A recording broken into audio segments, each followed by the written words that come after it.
Good evening, everyone. It's an old song we used to sing. Everything in life has to do with an old song we used to sing, right? You ever hear the song, maybe singing in Sunday school or wherever? I've been redeemed by the blood of the Lamb. I've been redeemed. So you know the song, right? There's Have you ever heard the verse that says, "You can talk about me just as much as you please. You can talk about me just as much as you please. You can talk about me just as much as you please. I talk about you when I'm on my knees. All my sins are washed away. I've been redeemed." So tonight in the main Bible study, we're talking about gossiping. That's my lead in to talking about gossip. We're starting a few minutes early tonight because I want to get us out of here a little early tonight. I hope that doesn't mess with anybody too badly. But we'll dismiss 412. You can go and do your thing. And those who are alive and remain, we are going to talk about gossip, part 3 of 3 in this series on taming the tongue. And we need to keep on praying because there's a lot of sickness in the congregation. Need to pray for the healing power of God to touch our good folks. You remember the Romine family. Remember Sister Jennifer Ballard. She's under the weather tonight. That's why she's not here. And et cetera, et cetera. So, let's see if this works tonight or if I have to go babysit it again.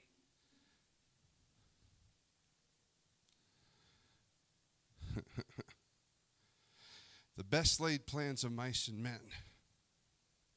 Right? Bear with me one moment.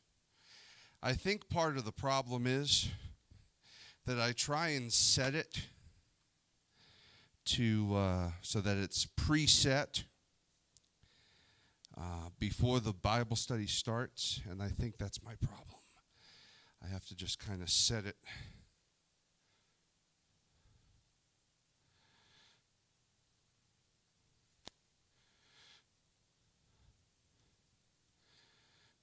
Or maybe the batteries are just dead.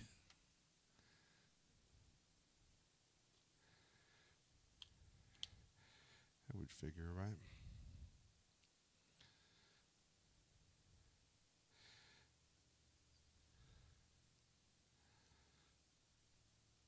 There we go. There we go. All righty. Taming the tongue. We can divide the topic of gossip as follows: slander, rumors, backbiting, mocking, whispered innuendo, and confidence betrayal. Y'all have gotten to know me well enough to know by now, generally speaking, I'm a pretty easygoing guy. People who don't know me, which for reasons I cannot fathom, they think that somehow I'm some kind of a tough guy or I'm mean or whatever before they get to know me. Some people have told me that I am intimidating. I can't figure it, but it is the way that it is, right? And because the truth is, I am a very easygoing person. There's not much. I try very hard in my own personal life, and I try very hard where it comes to the affairs of this assembly. I try and always keep the main thing the main thing. There's two things that make me go red very quickly. Number one, if you say anything about my wife, I go red very quickly. And nobody Nobody here is guilty of that. Okay? I've had to deal with that in other places that we've been, and it's dealt with swiftly. Swiftly, for a number of reasons. Number one, there's nothing about my wife that you can't tell me that I don't already know. And number two, since I already know it, I don't need to hear it from you. So that's number one. The second thing that will make me go red very quickly is anything that threatens the unity of the assembly. Because I have pastored, the last church that we were at, over the course of 9 years, we raised up 4 different congregations. And in each and every case, the thing that killed the revival that we had was backbiting and gossiping and slander and people coming up against one another or people coming up against me. So I have a very short leash when it comes to things like that. Only because I have seen what happens to a congregation when too many people start going like this. When people stop talking to each other and start talking about each other. Whatever good is happening in a congregation, in my experience, that kills it. So I say all that to say that teaching on the gossiping tongue, although I will say that we have a great congregation, I don't perceive that there's much of that going on. I feel it necessary to teach on every so often because we must, above everything else, we must maintain the unity that we fought so hard to achieve over the last little while. Amen? So, all the things we're going to talk about tonight can be divided into one of these 6 categories. So let's dive in. Slander means to spread lies with the intent of causing damage. Slander corrupts relationships and creates mistrust. If you have your Bible, flip over to that passage in Colossians chapter 3 and verse 8. Slander is more than just lying. Slander is lying with a purpose.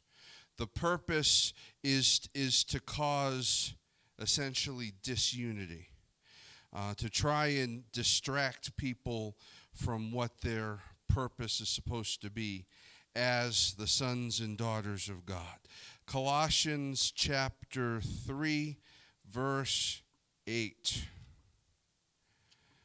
says this, "But now you yourselves," Paul says, "are to put off all these: anger, wrath, malice, blasphemy, filthy language out of your mouth. Do not lie to one another, since you have put off the old man with his deeds." Slander is a killer because there's something about the way that we're wired as human beings. There is something about slander, the juicy bits of gossip. There's something about it that really tickles our flesh. This is why, back in the old days in the New York Post, they used to have this column called Page 6. So called because it was on page 6 of the New York Post, more often than not, right? And on page 6, it was the celebrity gossip column. Who was seen with who? Who did this? Who did that? Who was seen where, et cetera, et cetera. Trying to stir things up, right? Get people's minds working overtime. And of course, now that we're in the age of anti-social media, can't really call it social media anymore, because most of what you see on social media is antisocial behavior, right? So now you have the ability not just to read it, but you can spread it worldwide in just a matter of a few keystrokes. You will notice, I have taken to mostly posting humorous things on my Facebook page. I do that for a reason. It's not just that I'm trying to be funny. I'm doing it because I find that most people need a reason to laugh once in a while, right? So right before bed, usually, I will post something funny with the little Groucho Marx emoji there and whatever, and because people need to laugh, people need to have fun, people need to relax a little bit, because the rest of the time, Facebook and Twitter and all these other things, they become cesspools of gossip and slander and misinformation. I try and turn the tide. I stay out of politics, mostly, and I stay out of anything else, and I stick to humor. Because why? Because the Bible tells me that I need to put anger and wrath and malice and all of these other things out of my vocabulary. What is the chief end of man? What is the purpose of mankind being on the earth? The Westminster Catechism, that's the first question. What is the chief end of man? The chief end of man is to glorify God and to enjoy Him forever, right? The glorifying God must necessarily extend to our communication, right? It must necessarily extend to the way that we interact with people. There is never not a time when someone isn't watching to see what the Christians are up to. You ever notice? Sound like Andy Rooney now. You ever notice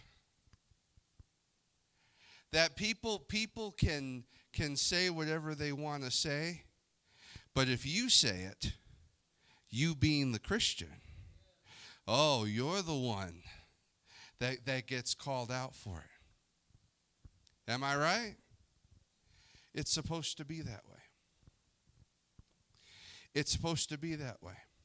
That's the way that it is. Welcome to life on the highway of holiness.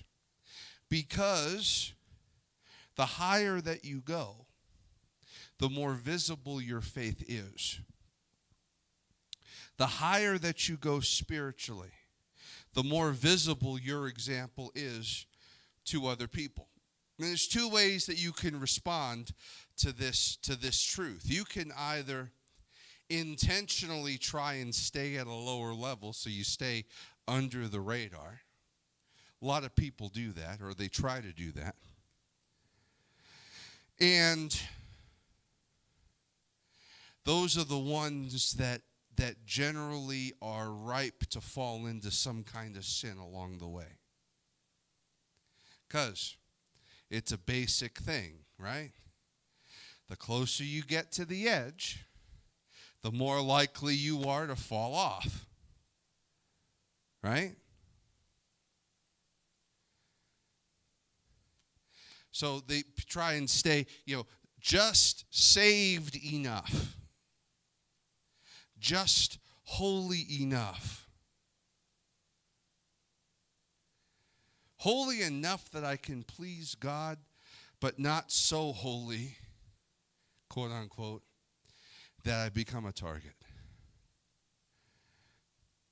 It's such a dangerous place to be. Mostly because you really can't be sure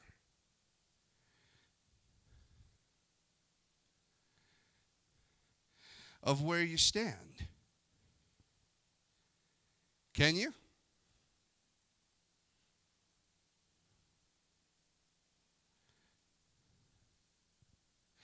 There's a story. A football coach, at the end of practice, he would take all his big offensive linemen and he would make them run wind sprints at the end of practice. It was the last part of practice, make them run sprints. And so they'd line everyone up and run sprints and come back. Run another sprint, come back. At the end of practice, right at the end, he would say, first 3 done for the day, which means if you came in first, second, or third in that sprint, you could hit the showers, right? So one big old offensive lineman, he got it into his head. I know at a certain point that coach is going to say first 3 done for the day. So if I kind of half do it when until coach says first 3 done for the day, then I can be one of the first ones to hit the showers because I'll have more stamina, right? Of course, the definition of sprint is that you sprint, right? You run as fast as you can. So he employed this strategy, and coach noticed that he was beating out some of the running backs and wide receivers when it was time for first 3 done for the day. So the coach calls the big offensive lineman into his office. He looks him in the eye and said, son, I noticed that you're in the back of the pack until I call first 3 done for the day, and then you're always one of the first 3 that, done for the day. Why is that? And the lineman says, well, coach, I'm pacing myself. Coach looked him dead in the eye, and he said, if I ever catch you not running 100% during sprints, I'm going to keep you after everyone else goes home, and I will make you run 15 more sprints by yourself. Because we only do things one of 2 ways. Either we do it all the way, or we don't do it at all.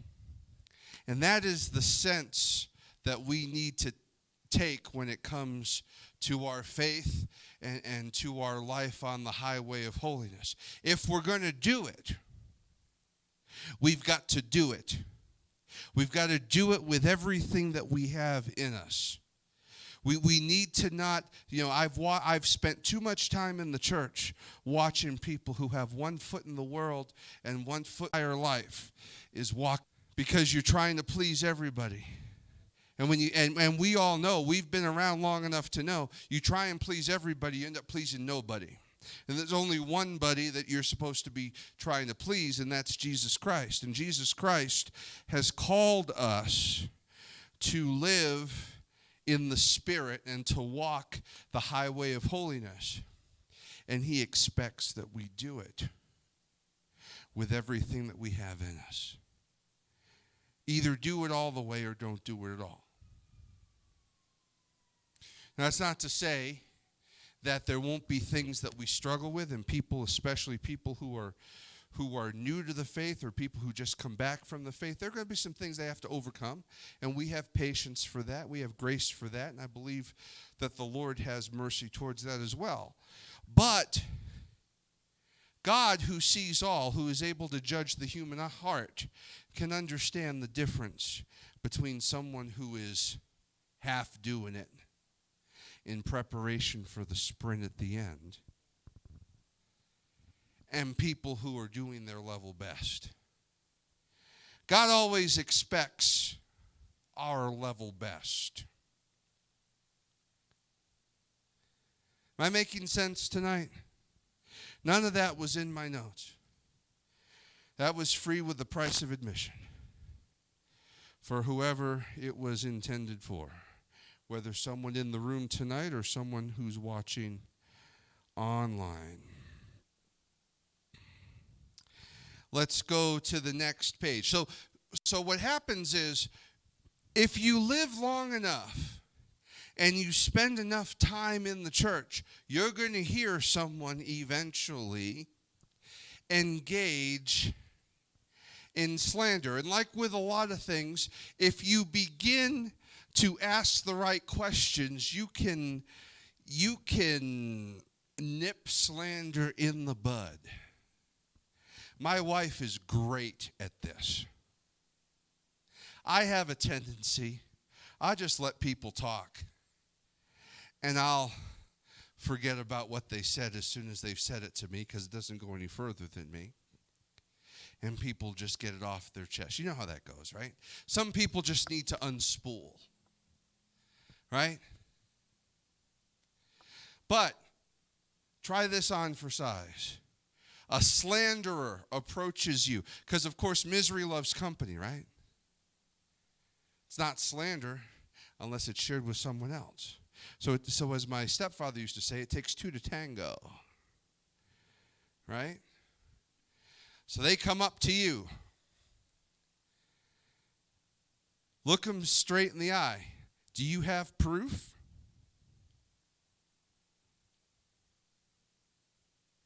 Well, no, I Did you bring the matter to the person in question or to the pastoral team? If it's that big an issue, right?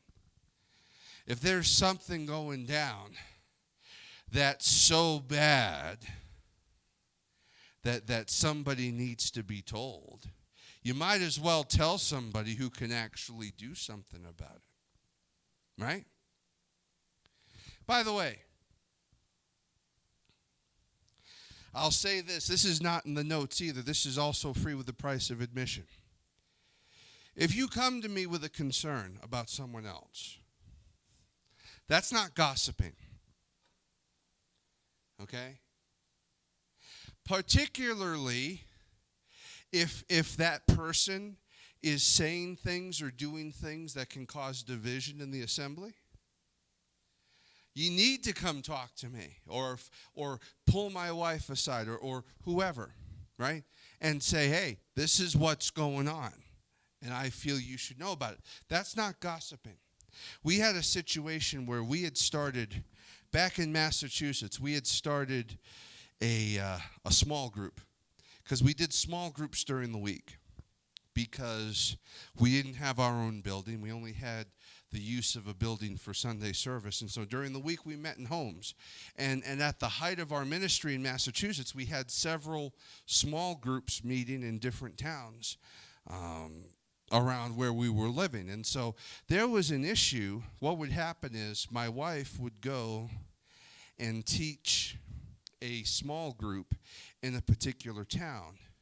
And after the small group was over, she would leave.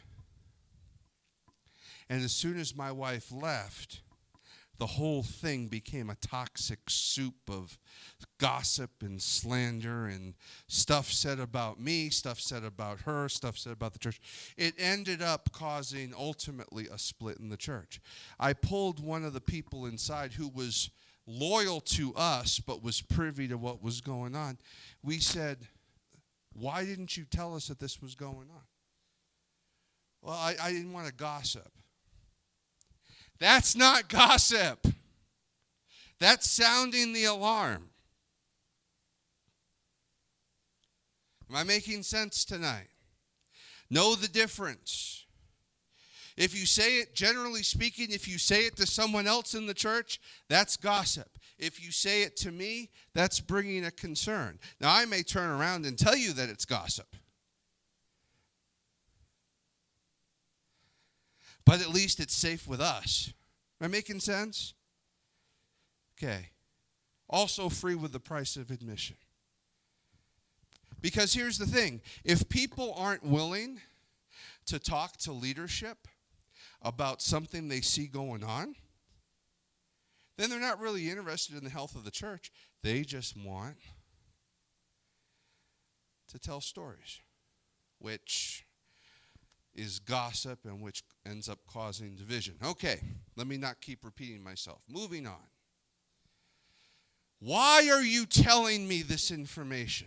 That's a good question. Did you hear about Sister So-and-so? You know what she did? Why are you telling me this? Good question. Ask questions that make people think. Why are you saying this to me? Do you know how much heartache could have been saved in churches all over the country if people would just stop and ask themselves, why am I even talking about this? If it's legit, I should tell Pastor. If I'm not telling Pastor, why am I telling anybody else?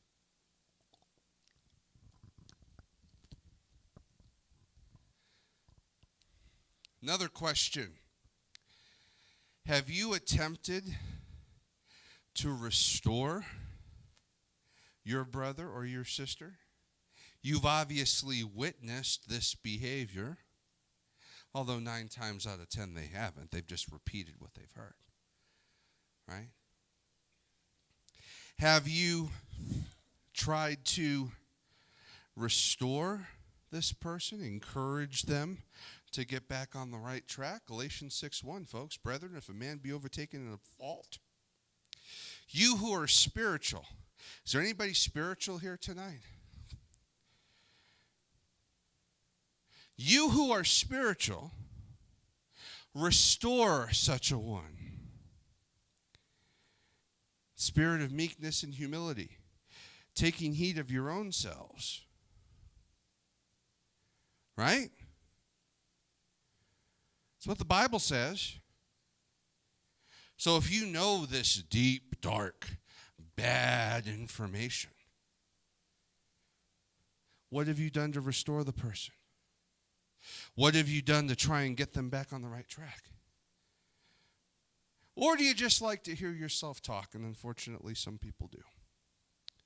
Particularly when they feel like they're in the know. Am I making sense tonight? Rumors. To repeat unsupported information in order to perpetuate the rumor mill or try to gain more information about the situation. Proverbs 13, verse 3. Let's take a look.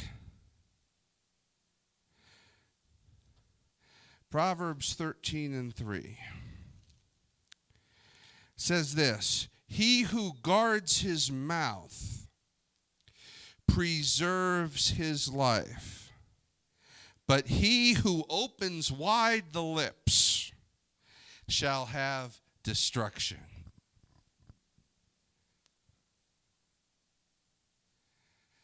Have you heard about so-and-so? Well, let me tell you about so-and-so. They've done X, Y, and Z. Well, I heard that so-and-so has done A, B, and C. Oh, and the exchange of information and the comparing of notes. To villainize someone who's supposed to be your brother or your sister, walking the same path as you. Right? He who opens wide the lips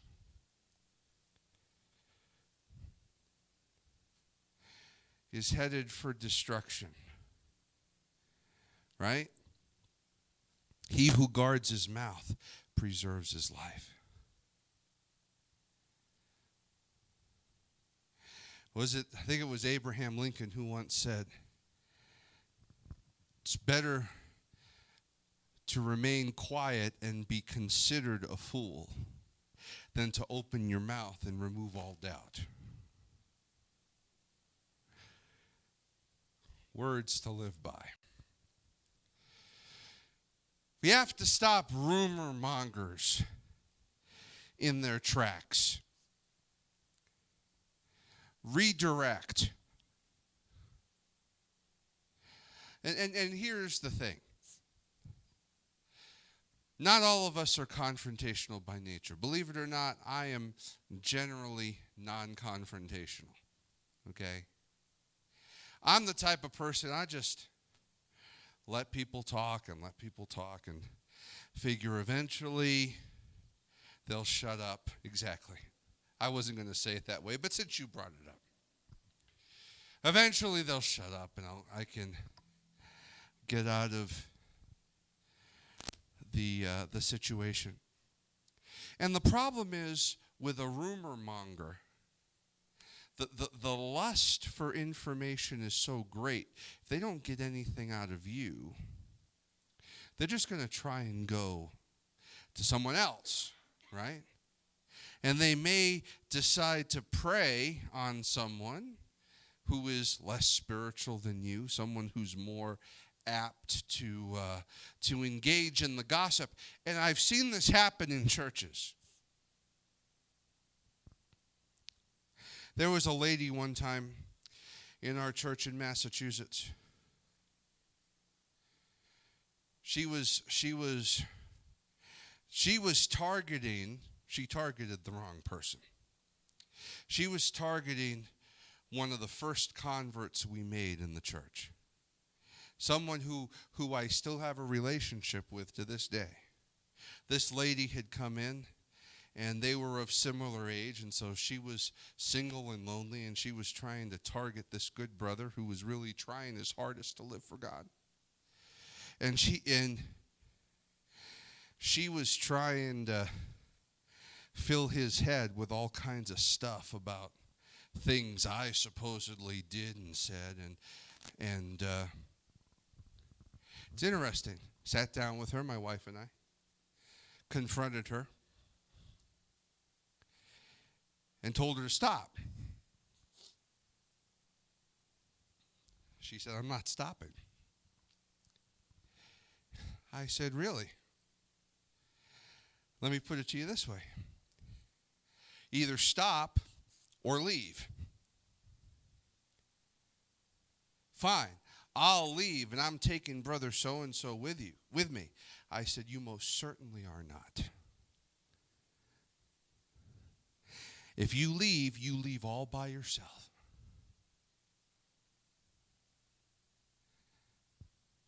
Why? Because if you have juicy bits of gossip, your flesh gets all stirred up. You got to share that with somebody, right? Misery always loves company. A rumor's no good unless you can put it in someone else's ear. She ended up leaving and backslid, and it's like I tell people. I've said it here more than once. I said, "Y'all put the staff in my hand. Don't get upset if I use it. You got to trust me that I know what I'm doing." Positive redirect. If there is any truth to this story, those individuals need our prayers. What they definitely don't need is an audience, right?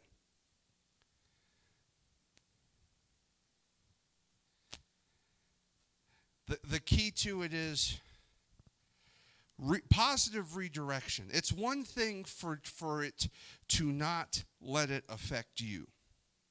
That's one level of maturity. A higher level of maturity is when you're able to lovingly redirect the person. You don't need to get nasty. Never works. I know this from experience. Never works to combat nastiness with more nastiness. It doesn't work. I've crossed that line more than once. Always regretted it. Never has the effect that you want it to have.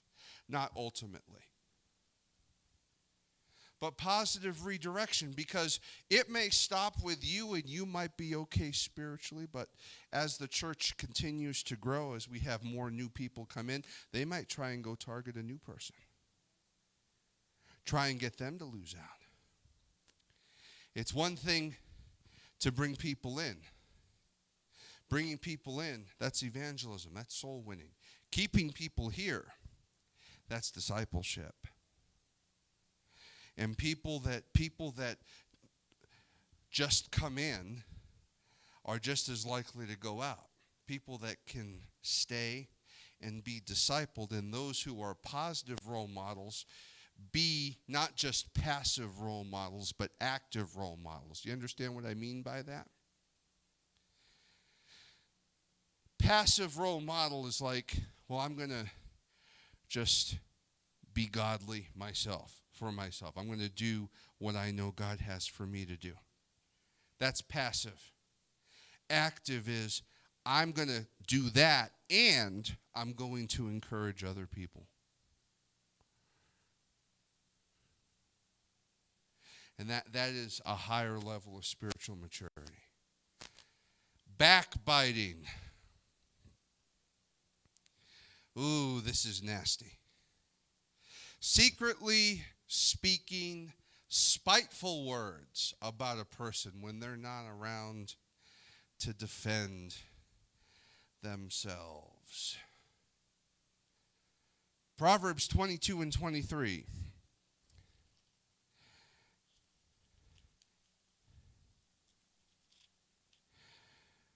For the Lord will plead their cause and plunder the soul of those who plunder them.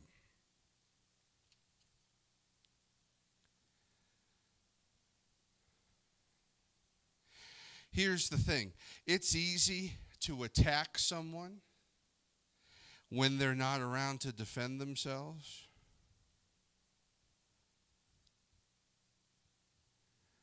There was one night, this didn't happen in our church, it happened in another church.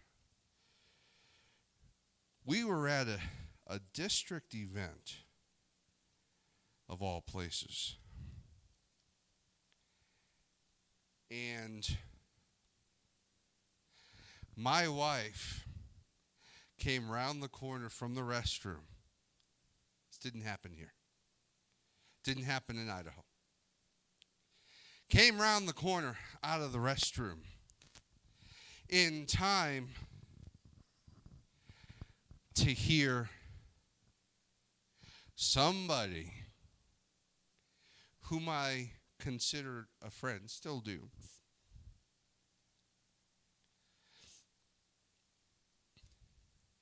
say something to someone else about me to the effect of, man, I'm glad I'm not him.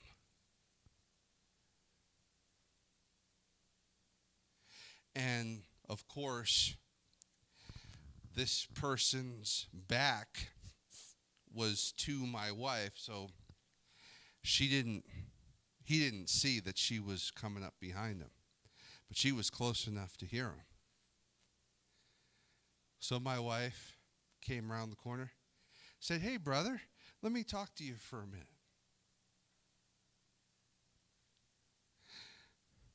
Y'all know Sister Josie well enough. You can guess what happened after that. Moral of the story.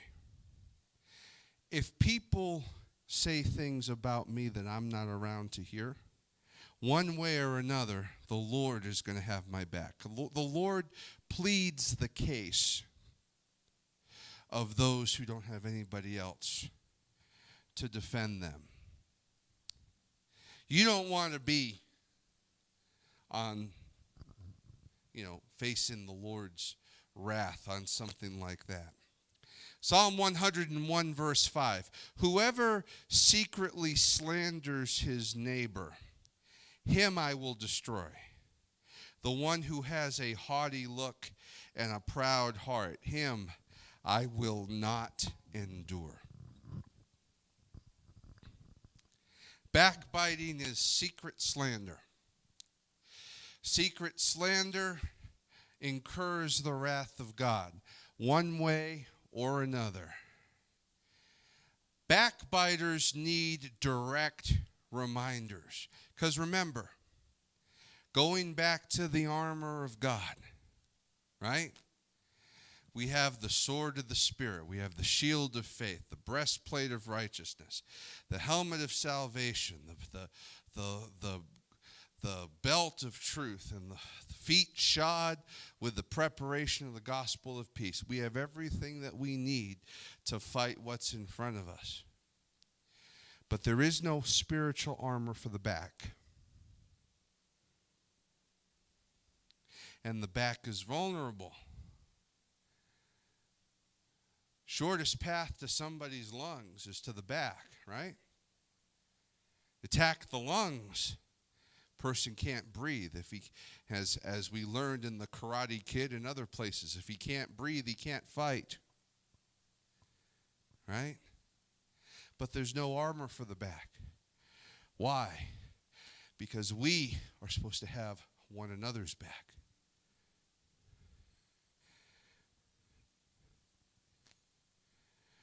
What was it that, became popular? Chris Kyle, that the American sniper, passed away. What'd they say? Watch my six. Right? You have my six? Because I can't see what's behind me.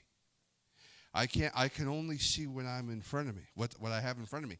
I need my brothers and my sisters to have my six.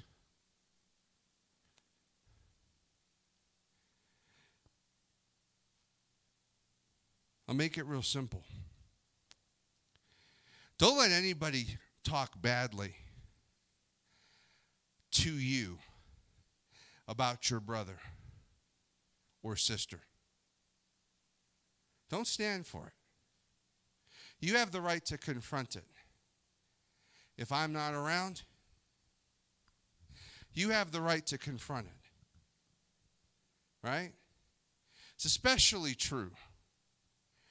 Don't let anybody say anything bad about your pastor to you.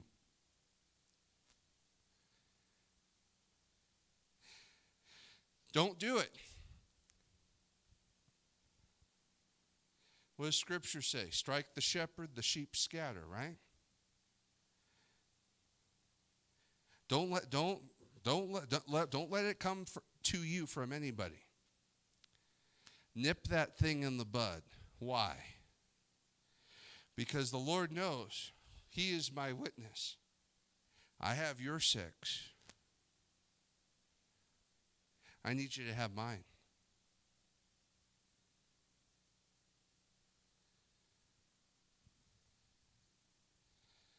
Backbiters need direct reminders. It sounds like you have a problem with this person.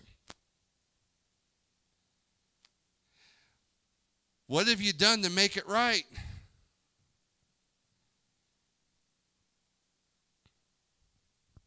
Good question. Be direct. If you have forgiven them, then why speak about it with other people? Right? Sometimes we forgive, but the wound is so deep, it just keeps opening. Or sometimes we keep opening it. Right? Sometimes things are so deep that they just don't heal. We feel better about ourselves when we rehearse it to other people. It doesn't do anybody any good. It doesn't do you any good. People say, confession's good for the soul. People say, well, I just needed to get that off my chest. Did you really?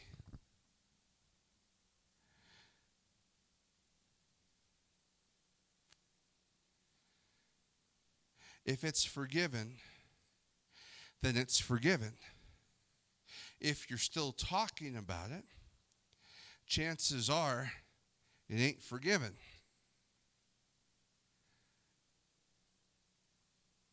'Cause, So whatever it is, you got to go and make it right. I've been guilty of this in my life. I've been the recipient of deep wounds and deep betrayals from people, frankly, people in the church who should have known better. Rehearsing it after the fact never helped. Not long term. It just gives you a reason to be cranky. Right? I need a reason to be mad today. Let me rehearse with somebody what so-and-so did to me 5 years ago, or 10 years ago, or 20 years ago, or whatever it was. Do you know what they did to me? Poor Sister Lisa, she's getting the brunt of everything tonight. You know what they did to me? Blah, blah, blah, blah, blah, blah, blah, blah. Isn't that horrible?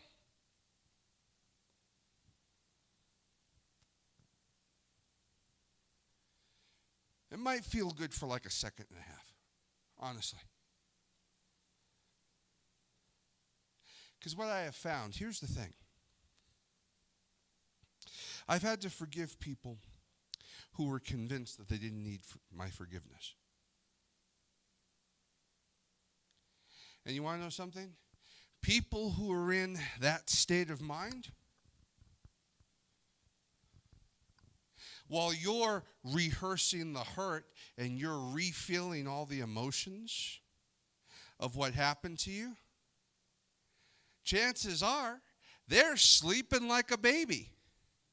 They have no idea. You're the only one that keeps rehashing the hurt. They're convinced in their own mind. Folks, you guys should leave these people to God. And say, you know, above all else, I must be saved. It's not really about backbiting, it's about forgiveness. But since we're on the topic, again, free with the price of admission. Throwing in a lot of freebies tonight. Mocking. Harmful joking that causes someone's character to come into question. Here's the deal. I think I may have mentioned this in passing last week. I love a good joke. I love a zinger. I can trade zingers with the best of them. Right? But when the jokes get pointed, you can tell, right? You can tell when someone's making a joke. You can also tell where, yeah, they're joking around, but there's a little barb at the end of that joke, right? You know the difference. Spiritually, you feel the difference. I've gone through, people try and gaslight, People say, well, I was joking. You're just too sensitive. Really? Really? Well, here's the thing. Maybe you were just joking. But maybe I'm sensitive. Maybe I took it personally. Guess what? I'm kind of sensitive. It's the way God made me. Right? If it's the way God made me and you're my brother, you're my sister, you have to accept me the way that God made me. Right? And not say, well, you're too sensitive. Well, maybe you joke too hard. How about that? Right? Let's read a scripture about mocking. We'll start with Proverbs 9 and 8, and we'll just traipse our way through. Proverbs 9, verse 8. Do not correct a scoffer, lest he hate you. Rebuke a wise man, and he will love you. Proverbs 21 and 24.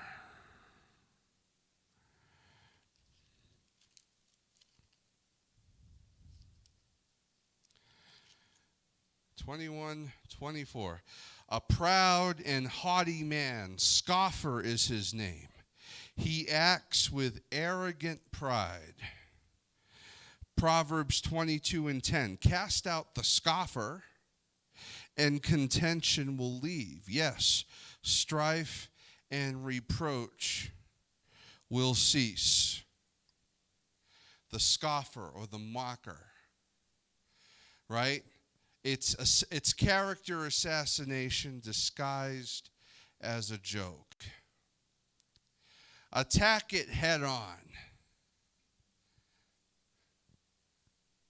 This is a good one. Put this in your arsenal. Some pretty pointed humor you got going on there. Kind of makes me wonder what you say about me when I'm not around.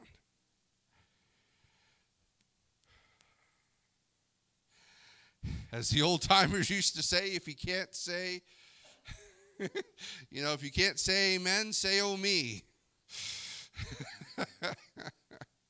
What do you say about me when my back is turned? You're willing to do this when this person's back is turned? Right? What do you say about me when my back is turned? Goodness. Innuendo. Subtle things. Subtle things that lead people to jumping to a false conclusion. Right?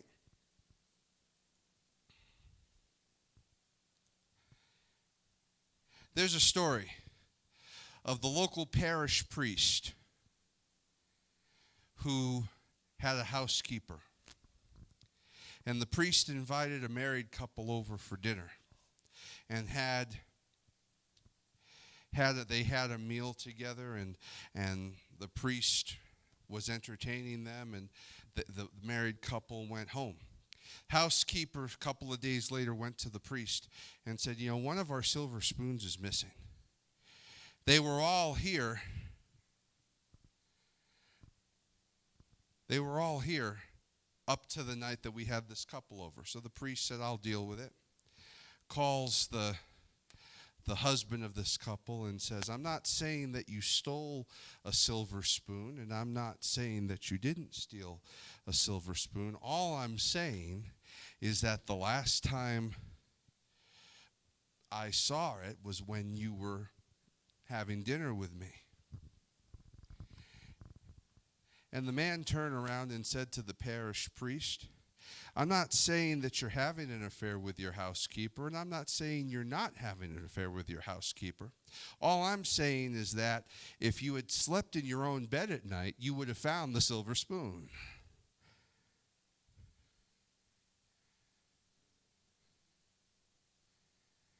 Innuendo, insinuation, that leads to someone jumping to a conclusion. Well, I didn't say it. But let me just tell you this, and this. And I'll let you draw your own conclusion, which is kind of what I'm trying to say. You understand how that goes? It can be extremely damaging. Let's read Luke 12, verse 3. We'll see what Jesus had to say about this. Therefore, Jesus says, whatever you have spoken in the dark will be heard in the light, and what you have spoken in the ear in the inner rooms will be proclaimed to the housetops. See, this is carnal people trying to act spiritual. Well, I'm not gossiping because I didn't come out and say. No, but you basically painted the picture, right?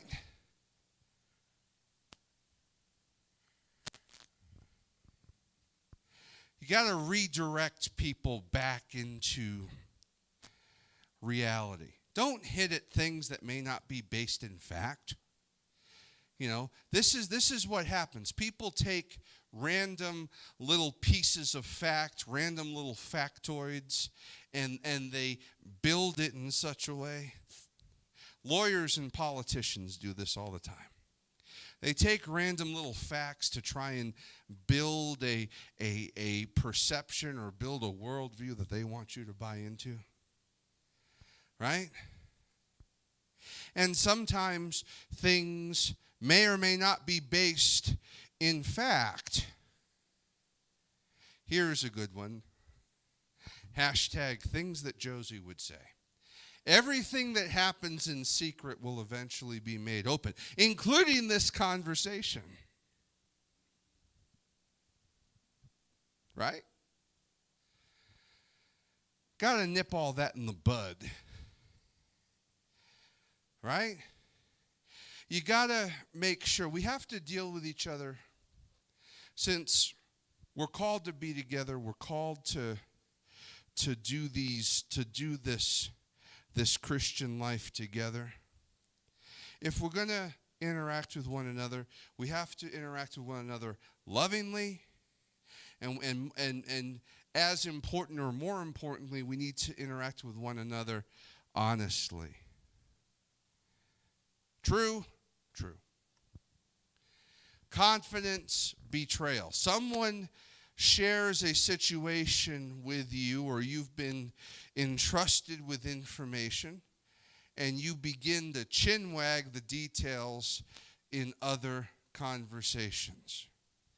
Someone entrusts you with information.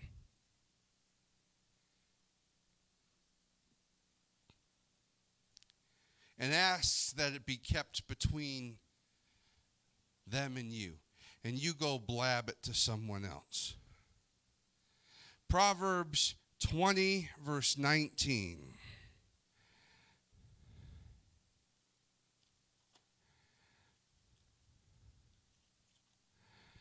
He who goes about as a talebearer reveals secrets. Therefore, do not associate with one who flatters with his lips. There's some people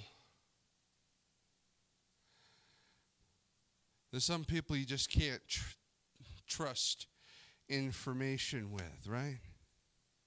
You know these people, right? You're related to these people. Yeah. You know these people, right? If you want, I don't think it's you, sis. I think it's somebody else. But you know how it is. You want to get the word out about something. Telephone, telegraph, tell a friend, right? Whoever that friend may be. We all have them. If you want to get the word out about something, you know who to tell, right? James chapter 5, verse 8. Glad we started early tonight. Instead of getting out early, I'm just giving you more information. Talk about a bait and switch. James chapter 5, verse 9 says, "Do not grumble against one another, brethren, lest you be condemned. Behold, the judge is standing at the door." Here is the antidote for confidence betrayal. By the way, let me just say in passing, if someone entrusts you and takes you into their confidence, they are giving you a precious gift, and they are actually honoring you greatly. Because the only reason why someone would tell you these things is because they perceive that you are a person to be trusted. And the betrayal is severe when that sensitive information comes back to them out of someone else's mouth. that trust is broken and it's not easy to get it back. So, if someone comes to you, it starts out with, I promised so-and-so I wouldn't tell anyone, but time out. Time out. Time out. Well, if you promised you wouldn't tell anybody, then why are you telling me? What is the point?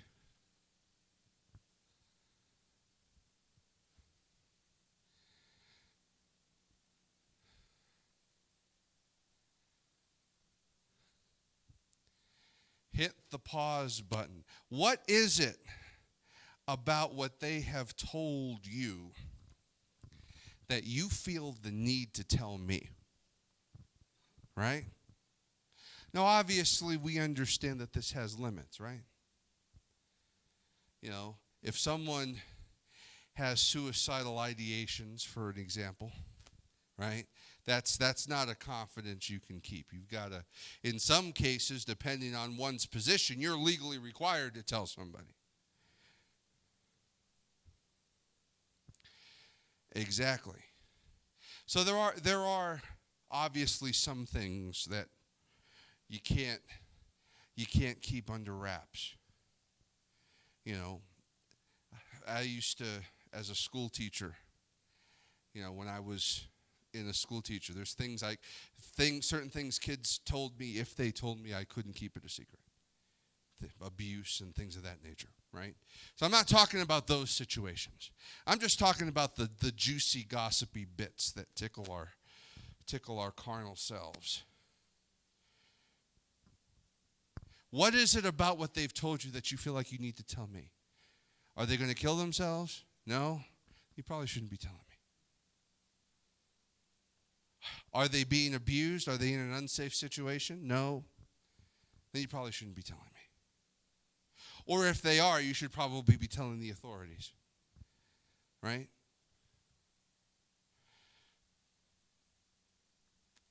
But other than very limited situations, if someone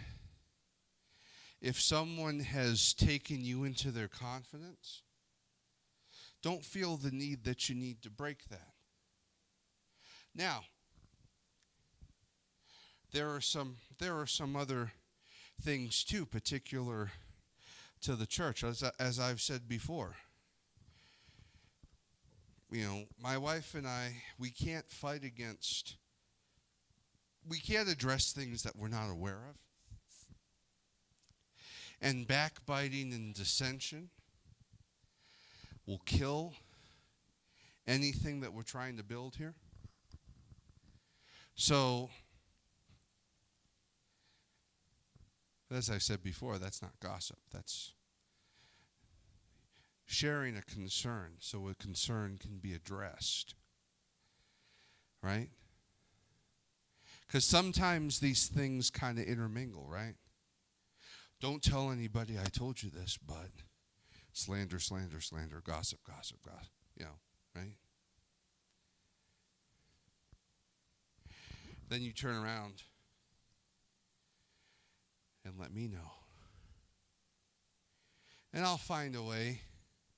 And I usually start by saying, you know, don't feel badly at so-and-so because she told me this, but my understanding is that X, Y, and Z, and I can deal with it. I've dealt with this before. It's not a huge deal. But you know how it is. It's like junior high, right? Don't tell anybody. You know? If it's a dangerous situation, yeah, you probably should tell somebody. That's not betraying a confidence, though. That could very easily be saving someone's life. Make sense? We are responsible for the things which hit our ears and fly out of our mouths. It is better to reduce your interaction with someone who has a knack for being a backbiter or a gossiper or slanderer. It's better for you to kind of withdraw from that person than to carry on a friendship with that person to the destruction of your own soul or to the destruction of the unity of the assembly. Does that make sense to everyone? Questions? Comments? Criticisms? Remember, I'm sensitive. So constructive criticism. Amen. Let's stand together as we are ready to be dismissed. And Brother John, why don't you close us in prayer tonight?